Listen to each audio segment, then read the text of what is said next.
जय हिंद दोस्तों। तो आज की इस वीडियो में हम 20 रीजनिंग के क्वेश्चन को सोल्व करने का सबसे सिंपल तरीका सीखेंगे दोस्तों।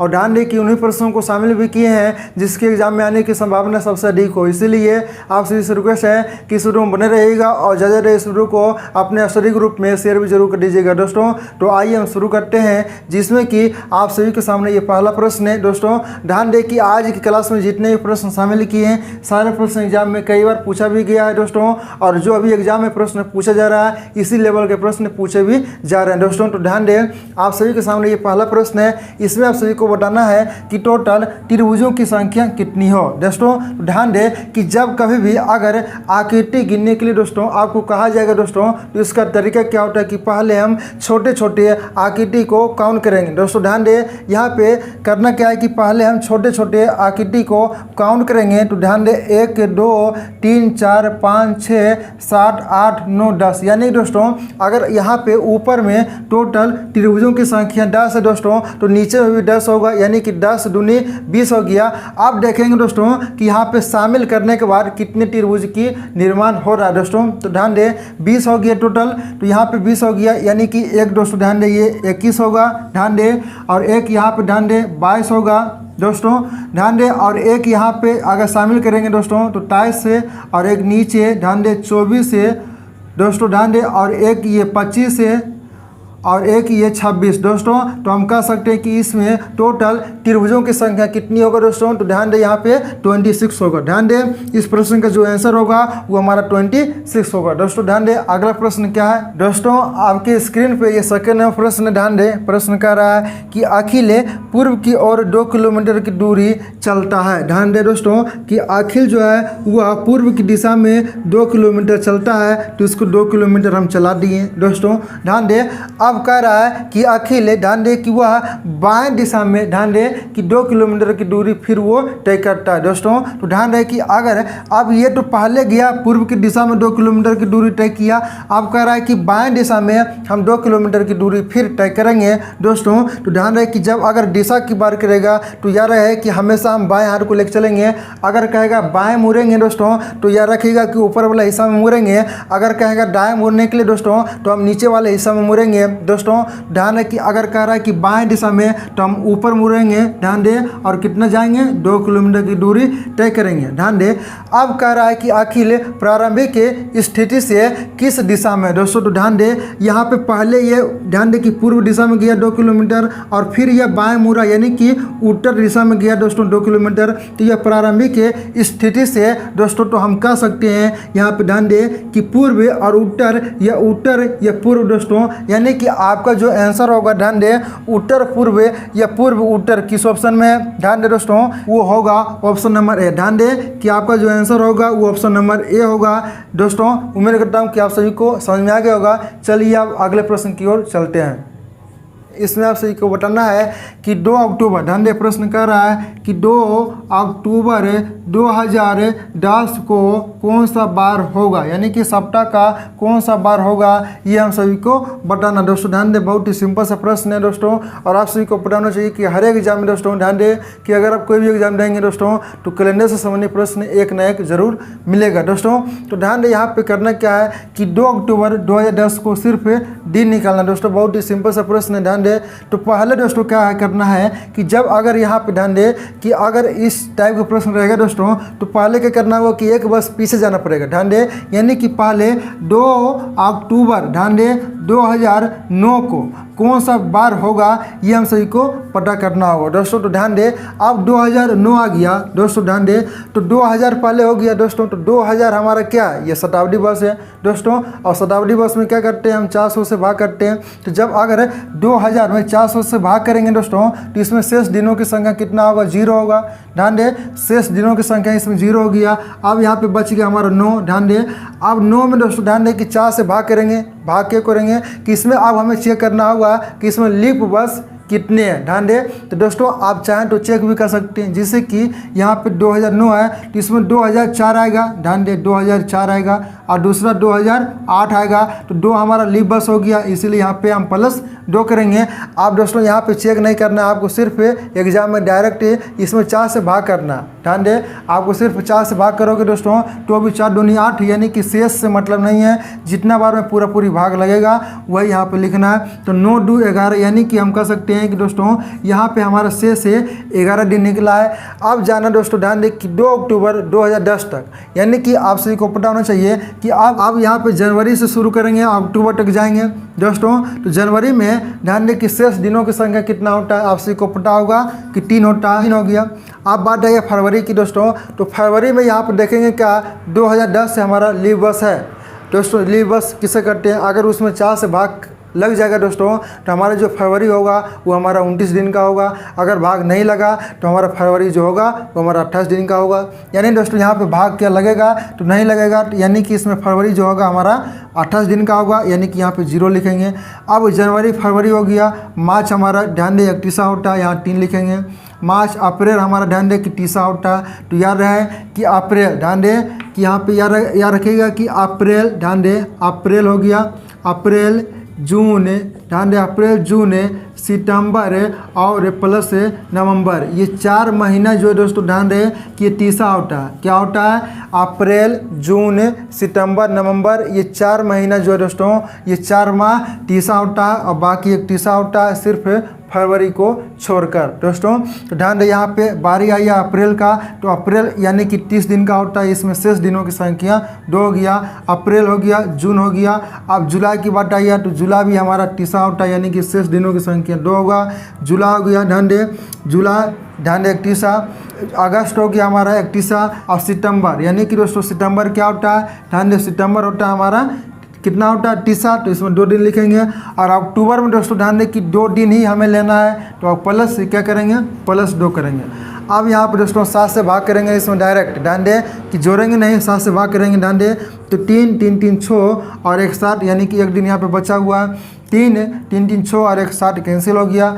अब ध्यान दें यहाँ पे 3 2 5 और 2 7 कैंसिल हो गया। बचिए क्या दोस्तों 11 दिन यहाँ और प्लस 2 दिन यहाँ, यानी कि 13 दिन। अब 13 में 7 से भाग करेंगे दोस्तों तो कितना आगे, ध्यान दें 7 5, ध्यान दें कि 7 5 12 7 6 13, यानी कि शेष दिनों की संख्या कितना हो गया, तो 6 हो गया। तो 6 का मतलब क्या होगा, ध्यान दें कि 6 का मतलब क्या दोस्तों, 4 का मतलब बृहस्पतिवार, या ध्यान दें शुक्रवार और शनिवार, यानी कि 6 का मतलब हमारा शनिवार होगा दोस्तों। यानी कि आपका जो आंसर होगा वो क्या होगा, तो शनिवार होगा दोस्तों। तो उम्मीद करता हूँ कि आप सभी को ये समझ में आ गया होगा। चलिए दोस्तों अब हम अगले प्रश्न की ओर चलते हैं। प्रश्न कह रहा है कि श्रवण उत्तर पूर्व की तरफ देख रहा है। ध्यान दें दोस्तों यहाँ पे श्रवण जो है वो ध्यान दें यहाँ पे पहले दिशा, पहले आप सभी को पता होना चाहिए कि दिशा क्या क्या होता है दोस्तों। ध्यान दें यहाँ पे श्रवण जो दोस्तों ध्यान दें ये हमारा उत्तर हो गया, ध्यान दें ये दक्षिण हो गया, ये पूर्व हो गया और ये पश्चिम हो गया। ध्यान दें तो श्रवण जो दोस्तों श्रवण देख रहा है, कहाँ पे देख रहा है, तो उत्तर पूर्व दिशा में। ध्यान दें उत्तर पूर्व दिशा में, यानी कि इस दिशा में श्रवण देख रहा है, ठीक है।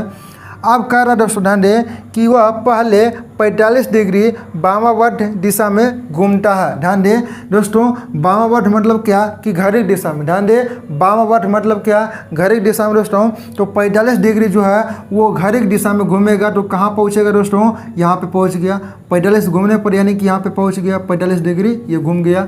अब ध्यान दें आगे कह रहा है प्रश्न यहाँ पे 45 डिग्री वामावर्त, फिर वह 90 डिग्री वामावर्त घूमता है। फिर वो दोस्तों 90 डिग्री जो है वो वामावर्त दिशा, यानी कि घड़ी की दिशा में ही वो फिर 90 डिग्री घूमा दोस्तों। तो अब यहाँ पे पहुँच गया, ध्यान दें अब यहाँ पे पहुँच गया। अब वह दोस्तों ध्यान दें अब फिर वह 180 डिग्री दक्षिणावर्त घूमता दोस्तों, यानी कि घड़ी की आप विपरीत दिशा में दोस्तों 180 डिग्री वो घूमेगा दोस्तों। तो ध्यान दें तो 90 डिग्री यहाँ पे पहुँचा, ध्यान दें कि 90 डिग्री आगे चलेगा तो यहाँ पहुँचेगा, और फिर वो 90 डिग्री चलेगा तो यहाँ पहुँचेगा, यानी कि 180 का मतलब क्या होता है दोस्तों कि अपोजिट। ध्यान दें कि अगर वो यहाँ पे है, अगर यहाँ से वो 180 घूमेगा दोस्तों तो यहाँ पे पहुँचेगा। अगर वो व्यक्ति यहाँ पे है तो 180 चलेगा दोस्तों तो यहाँ यहाँ पे पहुँचेगा। यानी कि अब कह रहा है प्रश्न कि वह श्रवण किस दिशा में दोस्तों, तो आप कह सकते हो कि वह उत्तर दिशा में। ध्यान दें कि यहाँ पे पहुँच गया तो वह किस दिशा में है, तो उत्तर दिशा में दोस्तों। तो हमारा जो आंसर होगा वो हमारा ऑप्शन नंबर बी होगा दोस्तों। यानी ध्यान दें कि ऑप्शन नंबर बी हमारा उत्तर दिशा होगा। उम्मीद करता हूँ कि आप सभी को समझ में आ गया होगा। चलिए दोस्तों अब अगले प्रश्न की ओर चलते हैं। दोस्तों ध्यान दें, आप सभी के सामने ये अगला प्रश्न है। ध्यान दें, ये 5 नंबर प्रश्न क्या है दोस्तों, इसमें आप सभी को बताना है कि कौन सा इसमें विषम है। जैसे कि ध्यान दें, जैसे कि यहाँ पे टी का 20 लिखा है। ध्यान दें, टी का दोस्तों जो पोजीशन है वो 20 होता है, ठीक है। और यहाँ पे एच का क्या लिखा है, 8 लिखा है। अब यहाँ पे दूसरा क्या है दोस्तों, दूसरा है आर का क्या है, 18 है दोस्तों। ध्यान दें, और जे का क्या है, 10 है। ध्यान दें, और तीसरा क्या है, ध्यान दें, पी का 15 और एल का 11 और ध्यान दें एन का 14 और फिर एन का 14 दोस्तों। ध्यान दें, तो यहाँ पे 4 वो ऑप्शन दिया गया है और इसमें बताना है कि कौन सा विषम है दोस्तों। तो ध्यान दें, तो टी का जो पोजीशन होता है वो कितना होता है, 20 होता है। एच का पोजीशन जो होता है वो 8 होता है, ठीक है। आर का 18 होता है और जे का 10 होता है। ध्यान दें, और एन का 14 होता है और फिर एन का 14 होता है। लेकिन ध्यान दें कि पी का जो है दोस्तों, ध्यान दें कि वो 16 होता है और 15 का जो है दोस्तों, ध्यान दें ये ओ का होता है, ठीक है। वो जो है दोस्तों ओ का वो 15 होता है, पी का ये 16 होता है, लेकिन यहाँ पे 15 लिखा है दोस्तों, तो यही हमारा गलती है। और एल का 12 होता है। ध्यान दें कि एल का 12 होता है दोस्तों, ये आप सभी लोग याद रखेगा दोस्तों। ध्यान दें, और 11 जो दोस्तों ये के का होता है। ध्यान दें, 11 जो है ये के का स्थान होता है। यानी कि हमारा जो ऑप्शन सही होगा वो हमारा ऑप्शन नंबर सी सही होगा। यानी कि सी हमारा विषम है, यानी कि सी गलत है दोस्तों। चलिए अब अगले प्रश्न की ओर चलते हैं दोस्तों। ध्यान दें, अगला प्रश्न आपके सामने 6 नंबर प्रश्न है और इसमें आप सभी को बताना है कि यहाँ पे क्वेश्चन मार्क के स्थान पे कौन सी यहाँ पे विकल्प भरा जाएगा दोस्तों। तो ध्यान दें, यहाँ पे जो आपका भरा जाएगा वो याद है दोस्तों कि वो भरा जाएगा हमारा ऑप्शन नंबर डी। यानी कि जो इसका आंसर होगा वो हमारा ऑप्शन नंबर ए होगा। क्यों होगा, ध्यान दें दोस्तों, तो यहाँ पर अगर ध्यान से देखोगे दोस्तों तो इसका जो आंसर होगा वो ध्यान दें कि ऑप्शन नंबर ए होगा। ये आप सभी लोग भर लीजिएगा। 7वां नंबर प्रश्न क्या है दोस्तों कि हार्ट है। ध्यान दें कि हार्ट हो गया और यहाँ पे क्या है, बी नंबर पैर है और सी नंबर क्या है दोस्तों, शरीर है दोस्तों। तो बहुत ही सिंपल सा प्रश्न है, हार्ट है, पैर है और शरीर है। तो बहुत ही सिंपल सा है कि शरीर के अंदर ही, ध्यान दें कि शरीर के अंदर ही हमारा हार्ट होगा, यानी कि ए होगा और बी होगा। ध्यान दें कि शरीर के अंदर ही हमारा हार्ट है और पैर होगा दोस्तों। तो ये भी समझ में आ गया होगा। अगला दोस्तों ध्यान दें कि यहाँ पे अगला हमारा 8वां नंबर प्रश्न क्या है दोस्तों, ध्यान दें। और दोस्तों जो आपके सामने 8वां नंबर प्रश्न है ये क्या है, ये कैलेंडर से संबंधित प्रश्न। ध्यान दें कि 8वां नंबर जो प्रश्न है ये कैलेंडर से संबंधित प्रश्न है और बहुत ही सिंपल सा प्रश्न। ध्यान दें, प्रश्न कह रहा है कि 15 नवंबर, ध्यान दें कि 15 नवंबर 2018 को जब अगर गुरुवार है, ध्यान दें कि गुरुवार है दोस्तों, तो 15 नवंबर, ध्यान दें 15 नवंबर 2000 क्या है दोस्तों, 21 है। 21 को कौन सा दिन होगा दोस्तों, ध्यान दें। तो जब अगर इस टाइप का प्रश्न आएगा दोस्तों, ध्यान दें, यानी कि इसमें हम कह सकते हैं कि यहाँ पे तारीख समान है और माह भी समान है, यानी कि वर्ष सिर्फ इसमें डिफरेंस है दोस्तों। तो इस केस में क्या करना है कि इसे काट देना। ध्यान दें कि जो भी सेम रहेगा उसे हम कट देंगे दोस्तों। काट दिए। अब यहाँ पे देखेंगे कि यहाँ पे डिफरेंस कितना का, ध्यान दें कि 18, ध्यान दें 18 3 21 हो गया, यानी कि डिफरेंस कितना का है, तो 3 का है। अब इसमें दोस्तों चेक भी करना होगा। ध्यान दें कि यहाँ पे लीप वर्ष कितने, ध्यान दें कि 18 से 21 वर्ष आने में यहाँ पे लीप वर्ष कितने हैं दोस्तों, कितने बार यहाँ पे लीप वर्ष कवर हुआ है दोस्तों। लीप वर्ष किसे करते हैं, जो 4 से भाग हो, यानी कि अंतिम में यहाँ पे 4 से भाग हो, यानी कि 18 तो 4 से भाग नहीं लगेगा। 18 हो गया, 19 हो गया, नहीं जाएगा। 20, हाँ 20 जाएगा। यानी कि सिर्फ एक वर्ष ऐसा है जो कि हमारा लीप वर्ष है, वो भी क्या है, 20 है, 2020 है दोस्तों। यानी कि यहाँ पे टोटल कितना हो गया, यहाँ पे 4 हो गया। यानी कि 4 का मतलब क्या कि अब गुरुवार में 4 दिन प्लस करेंगे। ध्यान दें तो गुरुवार, शुक्रवार, शनिवार, रविवार, सोमवार, यानी कि जो आपका जो आंसर होगा वो क्या होगा, तो सोमवार होगा दोस्तों। और उम्मीद करता हूँ कि आप सभी को समझ में आ गया होगा। जो आपका आंसर होगा वो होगा ऑप्शन नंबर डी। ध्यान दें ऑप्शन नंबर डी जो है वो आपका करेक्ट आंसर होगा दोस्तों। चलिए अब अगले प्रश्न की ओर चलते हैं। अगला प्रश्न क्या होगा दोस्तों, ध्यान दें प्रश्न कह रहा है कि सभी गुड़िया उपहार है। दोस्तों ध्यान दें कि सभी गुड़िया, दोस्तों ध्यान दें आपको एग्जाम में नाम नहीं लिखना है। ध्यान दें कि सभी गुड़िया क्या दोस्तों, ध्यान दें सभी गुड़िया क्या है, उपहार है दोस्तों। तो यू से आप सूचित कर सकते हैं। अब आगे कह रहा है कि सभी गुड़िया खिलौना भी है। ध्यान दें कि सभी गुड़िया जो है दोस्तों ये खिलौना, तो हम इस प्रकार से भी ध्यान दें इमेज बना सकते हैं। सभी गुड़िया क्या है, खिलौना भी है दोस्तों। अब यहाँ पे ध्यान दें इसका दोस्तों ये कथन हो गया। निष्कर्ष क्या है कि सभी उपहार खिलौने हैं। सभी उपहार, ध्यान दें कि सभी उपहार खिलौने हैं, तो हाँ सही है और हमारा यानी कि पहला नंबर जो है वो सही है। अब दूसरा जो कह रहा है ध्यान दें कि कुछ खिलौने उपहार है, तो सभी उपहार खिलौने हैं, तो कुछ उपहार खिलौना ये आवश्यक जरूर होगा। यानी कि दोस्तों हमारा कथन जो है दोस्तों वो दोनों सही होगा, यानी कि ए और बी दोनों हमारा कथन ये सही होगा दोस्तों। और उम्मीद करता हूँ कि आप सभी को समझ में भी आ गया होगा दोस्तों। अगला प्रश्न क्या है, ध्यान दें, और इसमें आप सभी को बताना है कि इस क्वेश्चन मार्क के स्थान पे यहाँ पे कौन से आकृति भरा जाएगा। दोस्तों ध्यान दें बहुत ही सिंपल है। तो करना क्या है दोस्तों, यहाँ पे ध्यान दें, अगर यहाँ पे ध्यान से देखा जाए दोस्तों, यानी कि आकृति को क्या कर रहा है, यहाँ पे प्रतिबिंब में क्या होता है दोस्तों, यानी कि प्रतिबिंब में यहाँ पे आकृति को पलट कर लिखा जाता है दोस्तों। तो वही अगर ध्यान से देखोगे दोस्तों, तो यहाँ पे आकृति जो भरा जाएगा वो हमारा ऑप्शन नंबर ए भरा जाएगा। ध्यान दें यहाँ पे अगर एक दोस्तों आकृति अगर आपको यहाँ पे ध्यान दें समझाएं दोस्तों, ध्यान दें यहाँ पे क्या हो रहा है, जैसे कि ये आकृति, ध्यान दें यही आकृति है और यहाँ पे जीरो है दोस्तों। अगर इस आकृति को हम पलटेंगे, ध्यान दें तो दोस्तों यहाँ पे क्या होगा, ध्यान दें अगर इस आकृति को पलटेंगे दोस्तों तो क्या होगा, ध्यान दें यहाँ पे जो जीरो है दोस्तों ये जीरो नीचे आएगा। और इसे भी पलटेंगे, ध्यान दें इसे जब पलटेंगे तो दोस्तों इस प्रकार से आकृति बनेगा दोस्तों। तो यहाँ पे ध्यान दें इसी प्रकार से दोस्तों अगर यहाँ पे ध्यान दें कि अगर पलटोगे दोस्तों तो आपको जो आंसर होगा वो आपका ऑप्शन नंबर ए होगा। यानी कि ये हमारा किस ऑप्शन में है, तो ऑप्शन नंबर सी में, यानी कि आपका जो आंसर होगा वो option number C correct answer होगा दोस्तों। चलिए आगे की ओर।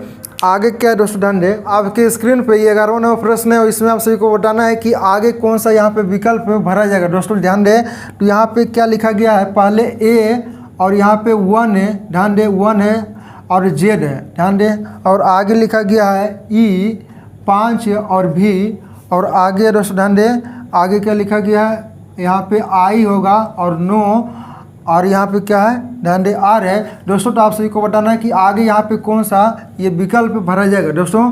ध्यान दें तो यहाँ पे हो क्या रहा है, ध्यान दें यहाँ पे ए का जेड, यानी कि ए का अपोजिट क्या होता है, जेड होता है। ध्यान दें ई का क्या होता है, बी होता है, आई का आर होता है, ठीक है। अब यहाँ पे ध्यान दें कि 1 5 9, यानी कि दोस्तों यहाँ पे अगर देखा जाए तो यहाँ पे 4 प्लस हो रहा है। ध्यान दें कि 1 + 4 करेंगे तो 5 होगा, 4 प्लस, ध्यान दें कि 5 + 4 करेंगे कितना होगा, 9 होगा, और 9 + 4 करेंगे दोस्तों कितना होगा, 13 होगा। 13 यहाँ पे बीच में भरा जाएगा दोस्तों। अब यहाँ पे क्या हो रहा है कि ध्यान दें कि ए का 1 लिखा है तो ई का 5 होता है और आई का 9 होता है, तो 13 का क्या होता है, ध्यान दें एन का, ध्यान दें कि एम का 13 होता है, एन का क्या होता है, एन का 14 होता है, यहाँ पे कन्फ्यूज ना होइएगा।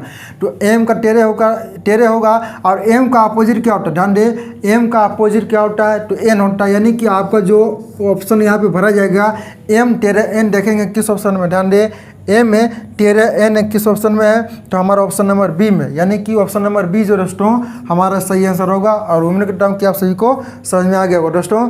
अगला प्रश्न क्या है, ध्यान दें दोस्तों, ध्यान दें आपके स्क्रीन पे ये 12वां नंबर प्रश्न है। ध्यान दें प्रश्न कह रहा है कि यहाँ पे दोस्तों क्या लिख रहा है, आगे क्या भरा जाएगा ये हम सभी को बताना है, जिसमें कि बी को लिखा है 2, ठीक है, और यहाँ पे ध्यान दें कि ई को लिखा है 5, एच को लिखा है 8 है, और के ध्यान दें कि के को लिखा है 11 है दोस्तों। तो आगे यहाँ पे क्या भरा जाएगा ये हम सभी को बताना दोस्तों। ध्यान दें यहाँ पे हो क्या रहा है, ध्यान दें यहाँ पे करना क्या है, यहाँ पे ध्यान दें कि बी का स्थान 2 होता है, ठीक है, ई का 5 होता है, यानी कि जो इसका पोजीशन वो सही है, एच का 8 है, के का 11 है, ठीक है। तो आगे यहाँ पे कौन सी संख्या भरा जाएगा दोस्तों, तो आपको यहाँ पे क्या करना होगा कि डिफरेंस यहाँ पे चेक करना होगा। ध्यान दें तो 2 यहाँ पे, ध्यान दें कि यहाँ पे 2 + 3 करेंगे तो कितना होगा 5 है, 5 + 3 करेंगे कितना होगा 8 है, 8 + 3 करेंगे 11 है, 11 + 3 करेंगे कितना होगा 14 दोस्तों। तो 14 का यहाँ पे ध्यान दें कि 14 का पोजीशन क्या होता है, ध्यान दें एन, ध्यान दें यहाँ पे क्या होगा एन 14 दोस्तों। देखेंगे एन 14 किस ऑप्शन में है, तो हमारा ऑप्शन नंबर बी है, यानी कि ऑप्शन नंबर बी हमारा इस प्रश्न का करेक्ट आंसर होगा दोस्तों। तो अगला क्या, ध्यान दें कि अगला प्रश्न भी देख लीजिए यहीं पे। अगला प्रश्न आपका 13वां नंबर प्रश्न क्या है दोस्तों, यहाँ पे लिखा जा रहा है कि DW, ध्यान दें कि DW दोस्तों ये सभी सारे प्रश्न एग्जाम में कई बार पूछा गया है।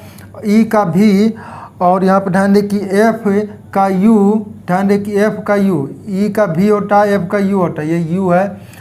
तो दोस्तों आगे क्या भरा जाएगा ये हम सभी को बताना। दोस्तों ध्यान दें यहाँ पे क्या हो रहा है दोस्तों, अपोजिट। ध्यान दें कि DW इसका अपोजिट है, EV इसका अपोजिट है, FU इसका अपोजिट है, फुआ हो गया। ध्यान दें इवरिड हुआ, DW यानी कि डाउन होता है दोस्तों। तो यहाँ पे ध्यान दें, अब यहाँ पे आगे क्या भरा जाएगा दोस्तों, तो इसके लिए हमें क्या करना होगा कि डिफरेंस चेक करना होगा। ध्यान दें तो D और E, ध्यान दें यहाँ पे D यानी कि 4 होता है और E 5 होता है दोस्तों। ध्यान दें कि DEF है, F छोटा, यहाँ पे क्या भरा जाएगा दोस्तों H, यानी कि ध्यान दें यहाँ पे 7 यानी कि G भरा जाएगा ना, G। ध्यान दें कि यहाँ पे G होगा। अब यहाँ पे G का अपोजिट क्या होता है, ध्यान दें यहाँ पे G का अपोजिट क्या होगा, क्या होता है दोस्तों, तो ध्यान दें कि GT रोड क्या होता है, GT रोड। देखेंगे GT किस ऑप्शन में, ध्यान दें तो GT हमारा यानी कि ऑप्शन नंबर D में, यानी कि ऑप्शन नंबर D जो होगा इस प्रश्न का करेक्ट आंसर होगा दोस्तों। तो ध्यान दें एक प्रश्न और है, प्रश्न कह रहा है कि कुछ पार्क ब्रीड है। ध्यान दें कि कुछ पार्क जो है दोस्तों क्या है, तो वो ब्रीड है, क्या है, कुछ पार्क जो है ना वो ब्रीड है, तो ब्रीड को 20 लिखिए ना उसके। अब यहाँ कह रहा है कि कुछ ब्रीड चौराहे है, कुछ ब्रीड जो है दोस्तों वो क्या है, चौराहे है, तो C से लिखिए। अब कह रहा है कि सभी चौराहे, दोस्तों ध्यान दे तो कुछ के केस में सभी तो पहले होगा ही नहीं। ध्यान दे सभी वाला केस तो आपको पढ़ना ही नहीं है। ध्यान दे तो सभी वाला केस कभी होबे नहीं करेगा दोस्तों। तो ध्यान रहे कि हमारा ये दोनों विकल्प जो है वो गलत होगा। तो हमारा इस प्रश्न का जो आंसर होगा, ध्यान दे यहाँ पे ऑप्शन नंबर D होगा दोस्तों। ध्यान दे कि अगर कुछ का यहाँ पे ध्यान दे कि कुछ का इमेज हम बनाए तो क्या सभी वाला इमेज है, सभी वाला जो कह रहा है दोस्तों वो क्या कभी होगा नहीं होगा, तो उसे कभी पढ़ना ही नहीं है दोस्तों जब अगर शुरू में सभी लिखा रहेगा दोस्तों। तो इसका जो आंसर होगा वो हमारा ऑप्शन नंबर D होगा दोस्तों। और आज का ये आखिरी प्रश्न दोस्तों।